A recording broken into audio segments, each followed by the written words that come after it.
Hello, and in this video we're going to go on to a lovely jig called the Mist Covered Mountain. It's tune 107 in the Banjo Buddy tune book, which has 365 Irish tunes notated in ABC's sheet music and tab, so be sure to grab one of these if you haven't already. And as always, a massive thank you to all my customers from all around the world who already have one. It's very much appreciated. The Mist Covered Mountain was composed by a very notable fiddle player called Junior Crehan, and since it was composed it's been recorded numerous times by very notable artists. So we'll have a quick listen to some historical sound bites throughout the last couple of decades. We'll play the tune at a slow pace, we'll break down the first part, we'll break down the second part, and we'll finish off the video at a good strong session pace. So I hope you enjoy it now. Be sure to play along. If you have any questions, be sure to get in touch. And a huge thanks for watching, and please consider subscribing if you find the content useful and you find it enjoyable. So many thanks once again, and we'll chat to you soon. I put it together then the following night. I sat down and I had the few notes that I got first, and I continued from there. And so it goes like this.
Okay, now we're going to go on to the first part of this tune. Nothing too difficult here. Keep an eye out on the crotchets, the notes that you're holding, and we'll start off with the first two bars. So we're holding that E to start this tune. So after two, 1, 2.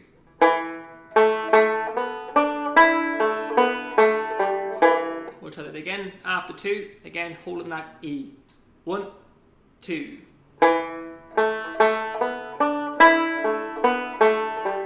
The next two bars, then we're holding that G after two. 1, 2.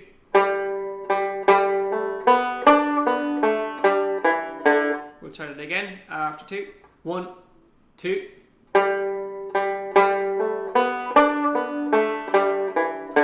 The next two bars are the exact same as the first two after two.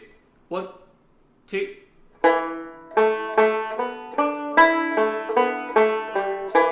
try that again. After 2, holding that E. 1, 2.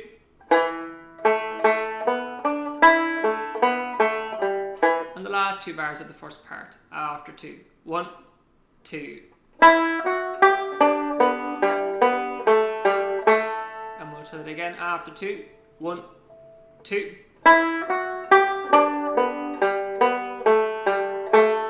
Okay, the entire first part now, nice and slow. 1, 2.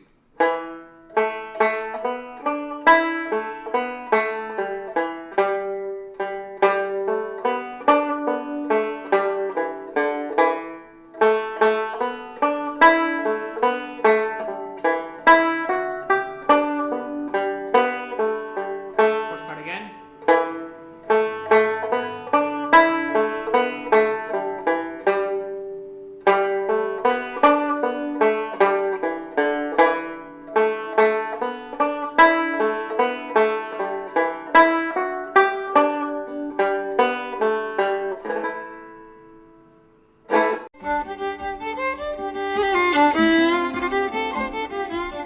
Okay, now we're going to get stuck into the second part of this tune. Nothing too difficult here. Keep an eye out for those crotchets and keep an eye out for those high B's as well. We're stretching up all the way up to the 7th fret with that pinky finger.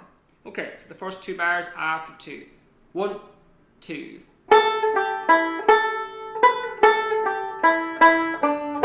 We'll try it again after 2. 1, 2.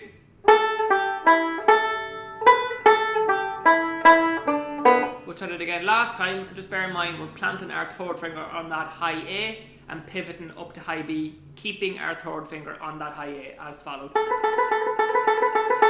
So we'll try that again after 2, that first 2 bars. 1, 2.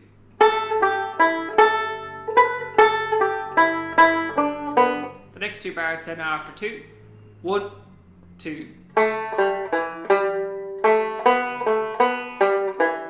We'll try that again after 2. 1, 2.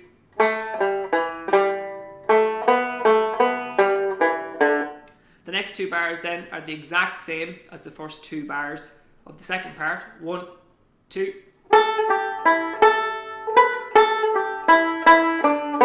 And the last 2 bars of the first ending are as follows. 1, 2. We'll try that again after 2. 1, 2.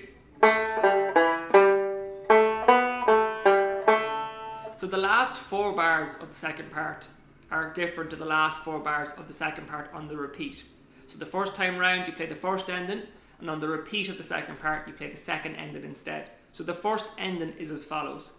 1, 2.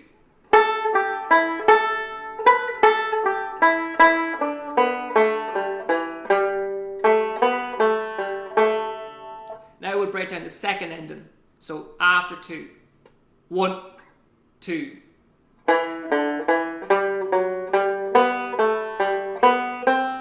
We'll try those 2 bars again. 1, 2.